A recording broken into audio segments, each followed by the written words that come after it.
ये फ्लड करन लगे है।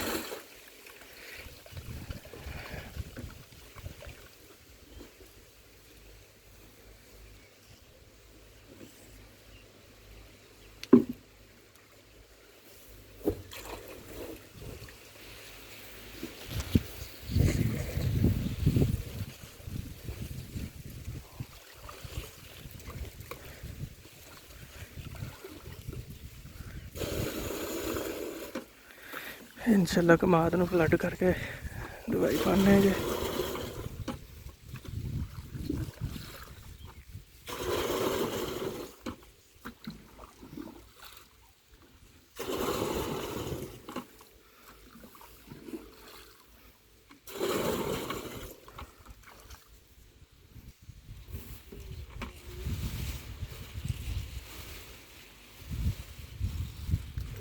लो ये पोटाश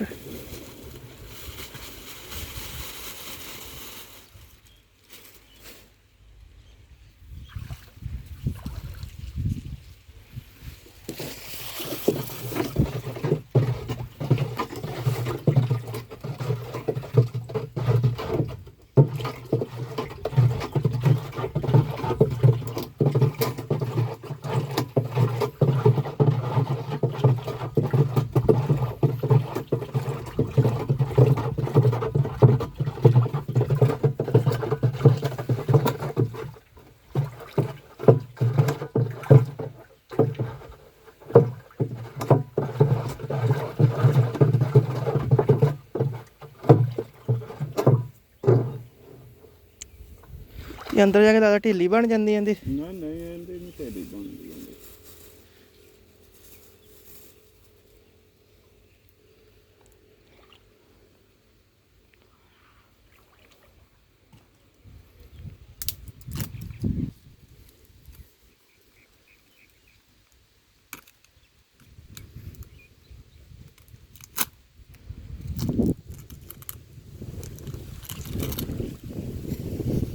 मेरे ख्याल चूहे वगैरह वास्ते है ना।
अगे भी देख लियो बोलती ना पै जाए। 10 पैनियां तो 500 होनी।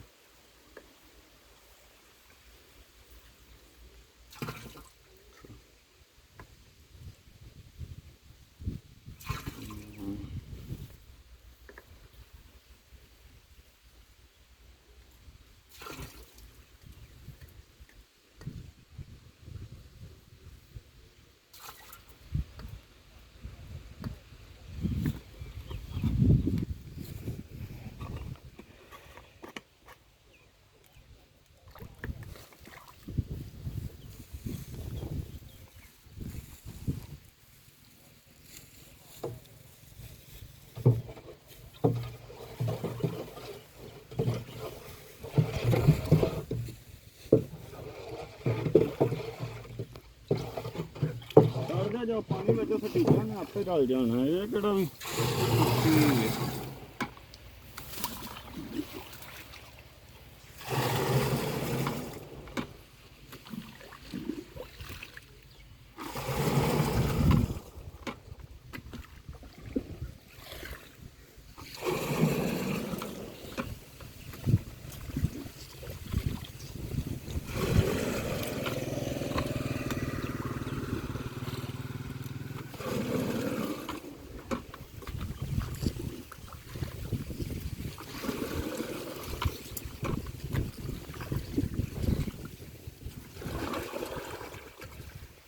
ਚਲੋ ਇਹ ਬਸ ਇੱਕੋ ਵਾਰੀ ਭਰਨੀ ਹੈ ਦੁਬਾਰਾ ਵੀ? ਬਸ ਕੇ ਉਹਨਾਂ ਦੀ ਵਾਲ ਖੋਲਣਾ, ਜਿਹੜਾ ਉਧਰੋਂ ਕਮਾਨ ਨੂੰ ਪਤਲਾ ਜਾਂ ਸਾਰਿਆਂ ਨੂੰ ਫਿਰ ਜਾ ਤੇ ਇਹ ਮੁੱਕ ਜਾਵੇ। ਮੁੜ ਕੇ ਪਾਣੀ ਪੈਣ ਦਿਆ ਜੇ, ਪਾਣੀ ਚੰਗਾ ਪਾਇਆ ਜੇ, ਦਵਾਈ ਪਾਉਣੀ ਜਾਂ ਖਾਦ ਪਾਉਣੀ। ਕੋਈ ਨਹੀਂ, ਉਧਰਲਾ ਜਿਹੜਾ ਮੱਕੀ ਨੂੰ ਲੱਗਦਾ ਉਹ ਵੀ ਪਾਣੀ ਇੱਧਰ ਹੀ ਲੱਗਣਾ ਨਾ, ਉਹ ਕਿਹੜਾ ਵੀ ਇੱਦਾਂ। ਆਹ ਦੇਖੋ ਜੀ ਮਾਸ਼ਾਅੱਲਾ ਮੱਕੀ ਸਾਡੀ ਇਸ ਏਜੰਟਾ ਦਾ ਬੀਜ 7720 ਪਤਾ ਨਹੀਂ, ਇਹ ਮੈਂ ਤੁਹਾਨੂੰ ਕਨਫਰਮ ਕਰਕੇ ਦੱਸਾਂਗਾ ਜੀ। ਤੇ ਇਨਸ਼ਾਅੱਲਾ ਇਹਦੇ ਤੇ ਵੀ ਇੱਕ ਨਵੀਂ ਤੇ ਪ੍ਰੋਪਰ ਵੀਡੀਓ ਲੈ ਕੇ ਆਵਾਂਗਾ। ਇਹ ਮਾਸ਼ਾਅੱਲਾ ਕਮਾਦ ਸੀ ਜੀ ਸਾਡਾ। ਇਹਨੂੰ ਦਵਾਈ ਪਾਈ ਹੈ ਕਲੋਰੀ ਤੇ SO4 ਪੋਟਾਸ਼, PSO ਮੇਰੇ ਖਿਆਲ PSO4 ਸ਼ਾਇਦ, ਤੇ ਨਾਲ ਚੂਹੇ ਵਾਸਤੇ ਹੈ ਜਿਹੜੀ ਆ ਦਵਾਈ ਪਾਈ। ਇਨਸ਼ਾਅੱਲਾ ਫਿਰ ਮਿਲਦੇ ਜੀ ਕਿਸੇ ਨਵੇਂ ਵੀਡੀਓ ਦੇ ਨਾਲ।